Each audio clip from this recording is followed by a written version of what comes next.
अंतिम समय संतान में मन रह गया। पोता पोती, देवता देवती, बेटा बेटी, ये नहीं आए वो नहीं आए। इसी उहापोह में, चिंता में शरीर छूट गया। तो अगले जन्म में कूकर शूकर की योनि प्राप्त होती है। अंतिम इच्छा भगवान पूरी करते हैं, इसको दंड मत समझिएगा। भगवान कहते हैं कि तुमको संतान सुख की इच्छा थी, तो इस जगत में सबसे अधिक संतान सुख शूकर और कूकर को प्राप्त होता है। हम लोग इतना प्यार अपने बच्चों से नहीं कर पाएंगे जितना कूकर शूकर करते हैं। नाली में पड़ी रहती है कुकरी सूकरी, देखिए कैसे अपने बच्चों को वो प्यार करते हैं। इंसान इतना नहीं कर सकता। तो ठीक है, एक बार इस योनि में जाके देख लो। अंतिम समय जमीन में मन रह गया, भवन में मन रह गया, मठ में आश्रम में मन रह गया, तो क्या होगा? तो प्रेत की योनि प्राप्त होगी। प्रभु का कहना है कि 200, 400, 500, 1000, 5000 गज जगह के पीछे परेशान थे। अब दुनिया के जितने खंडर हैं वो सब मैंने तुम्हारे नाम किए। अब प्रेत बन के वास करो उन खंडरों में। शायद जमीन में तुमको सुख की आशा थी, इसको भी उपभोग करके देख लो। स्त्री पुरुष में मन रह जाए तो अगले जन्म में वैश्या का शरीर प्राप्त होता है।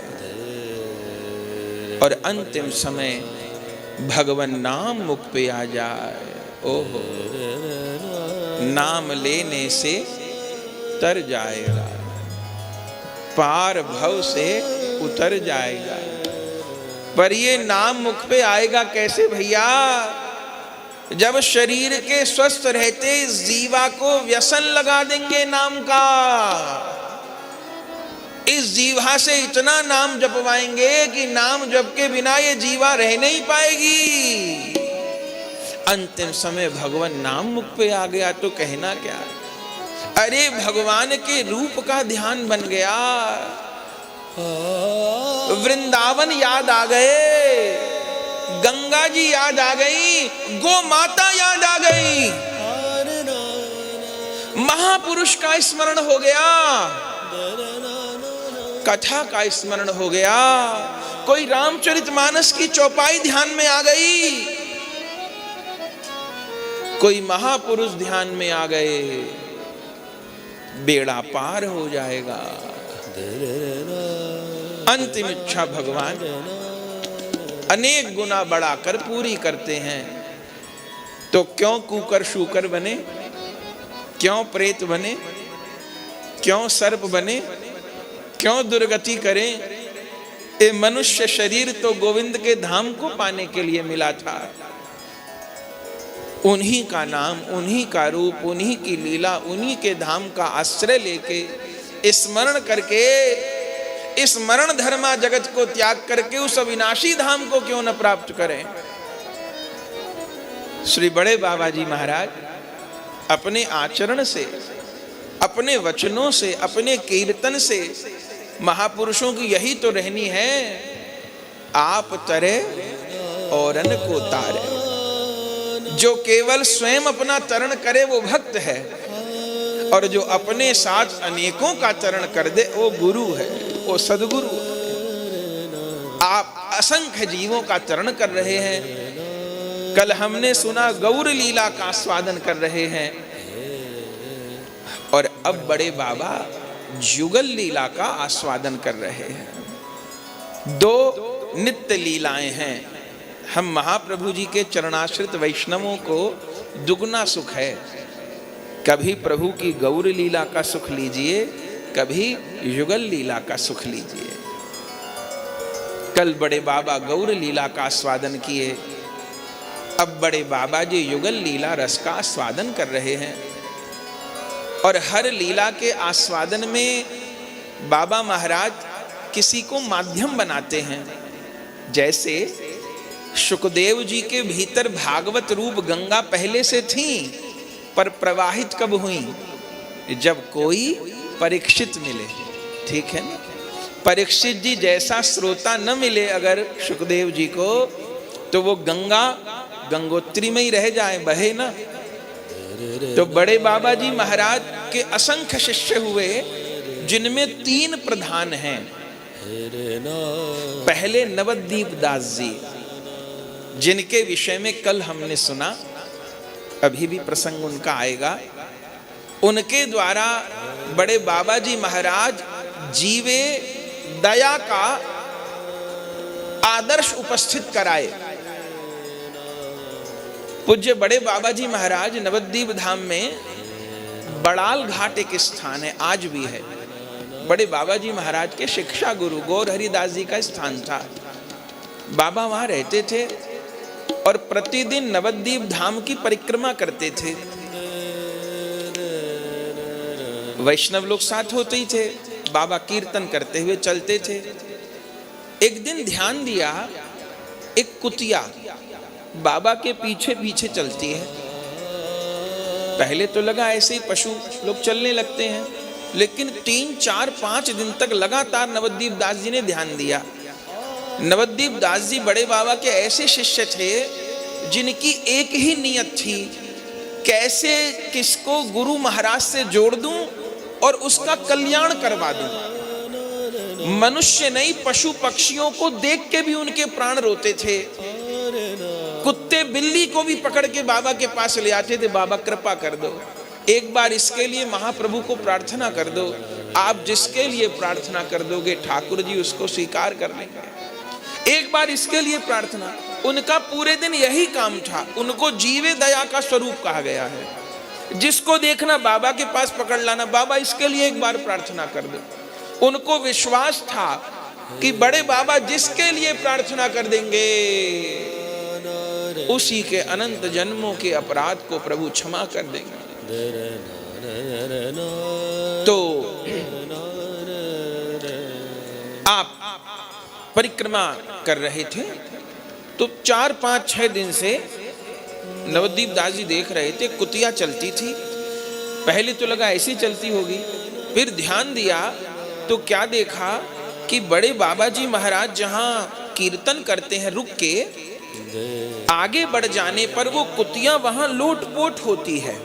उस रज में, बड़े बाबा जी महाराज की चरण रज में वो लोटपोट होती है। तब उनको तो अरे ये तो कोई पात्र है लगता है, चरण रज में लोटपोट होती है। तो नवद्वीप दास जी उसका ध्यान रखने लगे। फिर बाबा महाराज बड़ाल घाट स्थान पर रहते थे, तो वो दरवाजे पर पड़ी रहती थी। अब कीर्तन में वो लोटपोट होती थी। फिर देखा कि जब बाबा कीर्तन करते हुए रोते हैं तो उस कुतिया की आंख से भी आंसू गिरते हैं। बंधुएं, सत्य घटना आपको सुना रहे हैं। अभी से कुछ वर्ष पहले तक वो लोग थे जिन्होंने लीलाओं को देखा। स्वयं हमको ऐसे एक संत मिले। हम बहुत छोटे थे तो राधा कुंड गए, तो वहां एक कोई 95-100 साल के एक गोसाई बैठे थे। तो जैसे हमने राधा कुंड प्रणाम किया तो उन्होंने हमारा तिलक देखा, तो तिलक देखते ही वो पहचान गए। गुरु घर का पता चल जाता है। तो हमने राधा कुंड को प्रणाम, तो कहते तुरंत बोले 100 साल के होंगे वो लगभग, बड़े बाबा को है का जी। अरे राधा रमन ने तो कुत्ता जिमा दिए, राधा रमन ने कुतिया को उद्धार कर दियो, राधा रमन ने तो कुत्ता जिमा दिए, राधा रमन को है तू ऐसे। फिर जब उन्होंने ऐसी बात कही तो हमने उनको प्रणाम किया। फिर उनसे पूछना चाहा, पूछने को यही था कि, तो हमने कहा आपने बड़े बाबा जी महाराज का दर्शन किया है क्या? बोले हाँ, एक बार किया। हमने कहा कब किया? तो उन्होंने कहा कि 1905 में बाबा गिरिराज जी आए थे और उस समय कुसुम सरोवर के पास रुके थे, तो तब दर्शन किया। तो हमने कहा क्या आपने लीला देखी? बोले वो तो लीलाधारी थे, बस हमने देखा कि कुसुम सरोवर के पास कीर्तन होने लग गया तो बाबा नाचने लग गए। तो नाचते नाचते उनको ये होश नहीं रहा कि कुंड है आगे। तो हमने कहा क्या कीर्तन कर रहे थे? बोले राई जय जय राधे राधे, राई जय जय राधे राधे, राई जय जय राधे राधे। श्री जी को राई बोलते थे। राई जय जय राधे राधे, राई जय जय राधे राधे। तो हमने कहा क्या देखा? बोले लाला मैंने देखा बड़े बाबा कुसुम सरोवर के ऊपर चलने लगे, जल के ऊपर चलने लगे।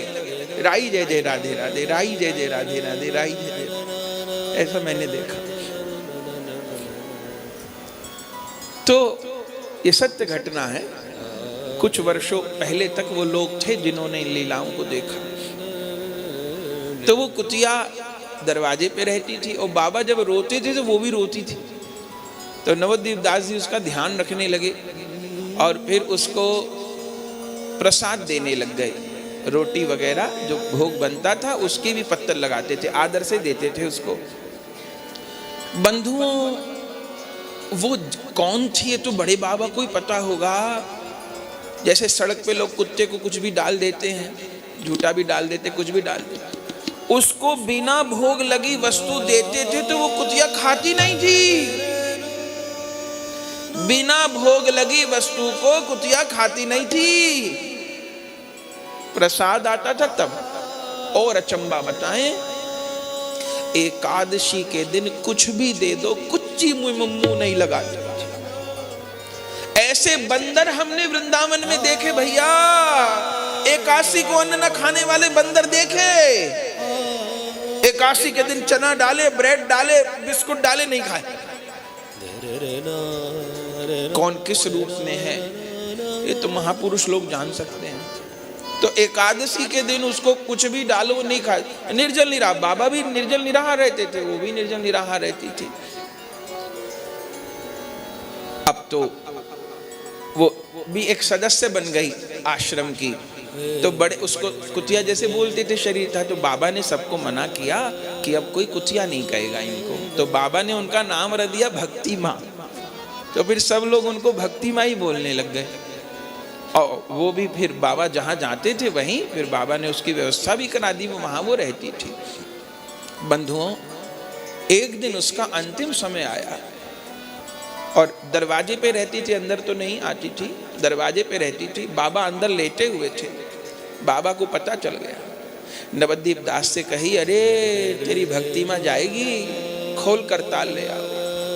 तब बड़े बाबा गले में खोल कर ताल लिए और नवद्वीप दास जी तो आई गए। उस कुतिया को घेर के बाबा कीर्तन करने लगे। नवद्वीप दास जी ने उसके मुख में चरणामृत दिया, महाप्रसाद दिया और बाबा उसको कीर्तन सुनाए। और कीर्तन के बीच में ही उसका शरीर पूरा हो गया। शरीर पूरा हो गया। चलिए, अब उसका फिर बाबा ने कहा कि भाई इनका वैष्णव रीति से ही हम संस्कार करेंगे। भक्त लोगों ने कहा कौन थी? तब बाबा ने कहा ये पूर्व जन्म की वैष्णव ही थी। तो फिर ऐसा शरीर क्यों मिल गया? बोले जो वैष्णव होकर के अपने पूज्य लोगों को झूठा खिलाए, बड़ों को, गुरुजनों को झूठा दे दे, और दूसरा हरि भक्त की निंदा करे, तो ये दो अपराध क्षमा नहीं होते। इसलिए निंदा से बहुत सावधान रहना है। इस निंदा वाले पाप से जन्म भी बिगड़ सकता है। हम लोग को तो जबान चलाने की बहुत आदत होती है, पर ये व्यर्थ की जबान चलाना साधन भजन को खा सकता है और अपने को नरक में भी गिरा सकता है। तो जो वैष्णवों की निंदा करते हैं, हरि भक्तों की निंदा करते हैं, तो उनको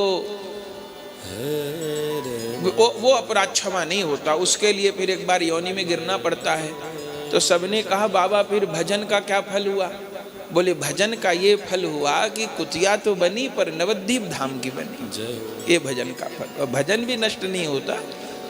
और यहाँ की बनी, गंगा जी के किनारे की बनी, और अब कीर्तन सुनते शरीर छोड़ा। तो एक बार नीचे आई, भोग हो गया, लेकिन अब उद्धार भी भगवान ने कर दिया। अब ये भगवान के धाम गई, ठीक है। तो उनके शरीर को वस्त्र में बाबा ने लपेटा, अपना ही वस्त्र दिया बाबा ने पहनने का, इतनी दयालु। और फिर सब कीर्तन करते हुए उनको लेके गए गंगा जी पे और गंगा जी की बीज धारा में जाके उनको छोड़ दिया, जल समाधि दे दी। ठीक है, सब लोग आ गए। अब बड़े बाबा जी के मन में एक अद्भुत इच्छा उत्पन्न हुई। नवद्वीप दास से बोले, नवद्वीप जी सरकार, भक्ति माँ का उत्सव मनाएंगे। जब कोई वैष्णव शरीर छोड़ता है तो उसका उत्सव मनाते हैं ना, वृंदावन में भंडारा होता है, उत्सव होता है। बंधुओं, वृंदावन में तो कोई महापुरुष शरीर छोड़ते हैं ना, वहां सूतक वूतक नहीं होता। जिस दिन महापुरुष को लेके जाते हैं उसको कहते हैं कांधा महोत्सव। उस दिन भी उत्सव, कीर्तन करते हुए जब यमुना जी के किनारे चिता पर लिटाया जाता है, उस समय पद गान होता है, बड़े भाग वृंदावन पायो। ब्रज में शरीर छूट गया, यमुना जी अथवा श्री बरसाना श्री गिरिराज जी में कीर्तन होता है, बड़ो भाग वृंदावन पायो। बड़े भाग हैं जो ये रज मिल रही है। इस रज में तो देह छोड़ना, ब्रह्मा शंकर जी ललायित रहते हैं। तो उसको कांधा उत्सव कहते हैं। तो बड़े बाबा ने कहा, भाई हम लोग भी भक्ति माँ का उत्सव मनाएंगे। नवद्वीप दास जी ने कहा, ठीक है, तो परसों हम लोग उत्सव मनाएंगे। तो तुम जितने भी नवद्वीप के साधु वैष्णव हैं उनको बुलाओ, परसों दोपहर 12 बजे उत्सव होगा, सब लोग भोजन प्रसाद के लिए पधारें। सेवकों को आज्ञा कर दी, सब तैयारी होने लगी। स्थानों में सबको बोले आए। अगला दिन आ गया। दोपहर को बड़े बाबा जी तखत पे बैठे थे, नवद्वीप दास जी चरणों में बैठे थे। बताइए कल के लिए क्या तैयारी करनी है। बड़े बाबा बोले, नवद्वीप मेरे मन में आ रहा है कि भक्ति माँ जिस शरीर में थी उस शरीरधारी कुछ वैष्णवों को भी बुलाना चाहिए। भक्ति माँ किस शरीर में थी? बोले कुत्ते वाले शरीर में थी, तो कुछ कुत्तों को भी निमंत्रण दो। तो बाकी और जो लोग थे वो हंसने लगे मन के भीतर कि ये बाबा कैसी कैसी बातें करते हैं, कोई कुत्ते को कोई निमंत्रण देगा। पर धन्य है महाराज, गुरु को कोई बिरला ही समझ पाता है। गुरु को कोई बिरला ही समझ पाता है भैया। जो गुरु को प्राप्त कर लेता है उसको ना गौर दूर रहते ना गोविंद दूर रहते हैं। गुरुदेव के रूप में गोविंद की करुणा ही प्रकट होती है, करुणा ही प्रकट होती है, गोविंद की कृपा ही प्रकट होती है गुरुदेव के रूप में। किसी को समझ नहीं आया, पर नवद्वीप दास अभी सुना ना, जीवे दया के स्वरूप। ठीक है गुरुदेव, आज्ञा करिए, मुझे करना क्या होगा। नवद्वीप, जितने भी धाम में कुत्ते हैं नाम करते हुए जाओ, कोई भी कुत्ता दिखाई दे उसको दंडवत प्रणाम करना और हाथ जोड़ कर कहना, कल हमारे यहाँ भक्ति माँ का उत्सव है, आपको दोपहर प्रसाद पाने आना है। ये